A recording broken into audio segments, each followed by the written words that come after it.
निषेध करतो ना, या घटनेचा आम्ही निषेध करतो. नाही काय ते काय नाही, आपल्या घरी आणते. जय श्रीराम, जय श्रीराम, जय श्रीराम, जय श्रीराम, जय श्रीराम, जय श्रीराम. परत एकदा बोलायचं.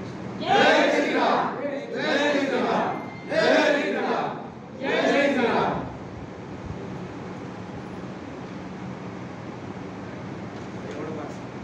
आला नसता, परंतु आता जे झालं ते झालं.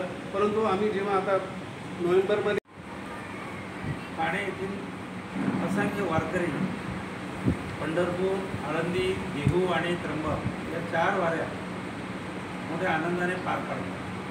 परंतु वर्षातून एक वारी ती अन्य तीर्थस्थळावरती गेले 13 वर्ष माऊली सेवा मंडळाच्या मार्फत आयोजित केली जाते. आणि यामध्ये आर्थिक दुर्बल घटक ज्यांच्याकडे ऐकत नाही अशा लोकांकरता श्रावणमाळ योजना, ज्यांच्याकडे पैसे आहेत मुलांकडे परंतु आईवडिलांना तीर्थयात्रेला नेण्याकरता वेळ नाही अशा लोकांकरता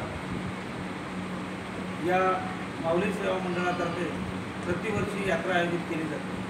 आणि नाममात्र शुल्कामध्ये यात कोणत्याही प्रकारचा नफा किंवा तोटा असल्या प्रकारचा कोणताही उद्देश नसतो. 2022मध्ये 1300 लोक अयोध्या, प्रयागराज आणि सीतामढी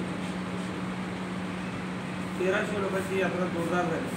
गेल्या वर्षी आपला वैष्णवदेवी झाली, त्याच्या अगोदर गिरनार, सोमनाथ, द्वारका, कन्याकुमारी, मीनाक्षी, रामेश्वर, जगन्नाथपुरी, मथुरा, काशी अशा 13 वर्षापासून ह्या यात्रा होत असतात. यावर्षी आपला आराध्य दैवत प्रभू रामचंद्र यांच्या भेटीची आतुरता लागलेली सगळी मंडळी 500 वर्षानंतरचा इतिहास दिला गेला आणि रामलल्लाचं मंदिर झालं.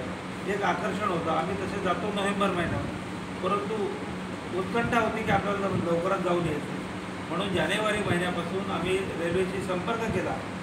रेल्वेने आम्हाला त्याचं ॲप्रुव्हल दिलं, पैसे भरून घेतले आणि त्याचा ॲप्रुव्हल मिळाल्यानंतर आम्ही जाऊन अयोध्येमध्ये सर्व राहण्याची, जेवणाची, वाहनांची सर्व व्यवस्था केली.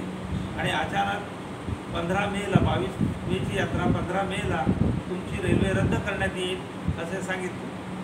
त्यात कारण असं दिलं आहे की दिवाळी, दसरा, छटपूजा अशा कार्यक्रमाला आम्ही रेल्वे रद्द करतो. तर त्यांना कळालं होतं की या पिरियडमध्ये कोणतंही काही हे नव्हतं.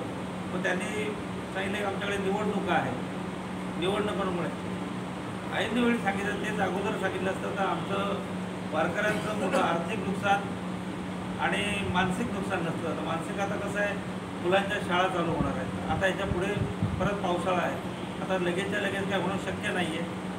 तर या रेल्वेच्या या हलगर्जीपणामुळे आज सगळ्यांचं आज 1200 लोकांना 1152 लोकांची आमची गाडी होती. या 1200 लोकांना जवळजवळ याच्यातून मोठा मानसिक त्रास होत आहे. आणि याच्या पुढे आमची यात्रेची तयारी आता म्हणजे करायचीच आहे. मग यात्रा तर त्यावेळेस तरी रेल्वे सहकार्य करेल की नाही करेल. राजकीय नेत्यांचं काही सहकार्य नाही आहे किंवा कोणत्याही राजकीय पक्षाचे आम्ही संलग्न नाही आहे.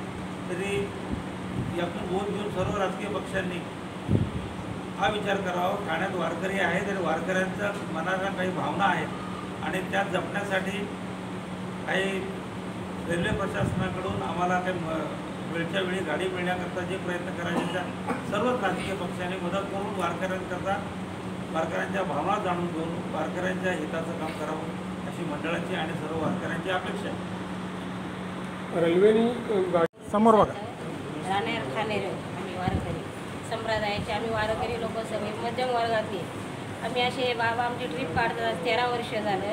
आम्ही थोड्या पैशामध्ये आपले 2-2 रुपये लेडीज साचवतात, त्यांच्याकडे आम्ही जमा करतो आम्हाला याला जाण्यासाठी तीर्थयात्रेला.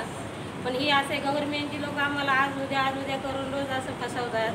आम्ही कसे तरी 2-2 रुपये साचून त्यांच्याकडे जमा करतो का थोड्या पैशात व्हा म्हणून त्यांच्या मागं लागून आम्ही त्यांना ट्रिप काढायला सांगायसाठी येतो तिकडं. ते काढतात तर त्यांना पण असे कुठं ना कुठं त्यांना हे करतात, आज देतो उद्या देतो. आज जानेवारी महिन्यापासून आम्ही त्यांच्या पाठीमागं लागलेले. ते वर्षातून एकदा तरी आम्हाला कुठं थोड्या पैशात फिरून आणतात.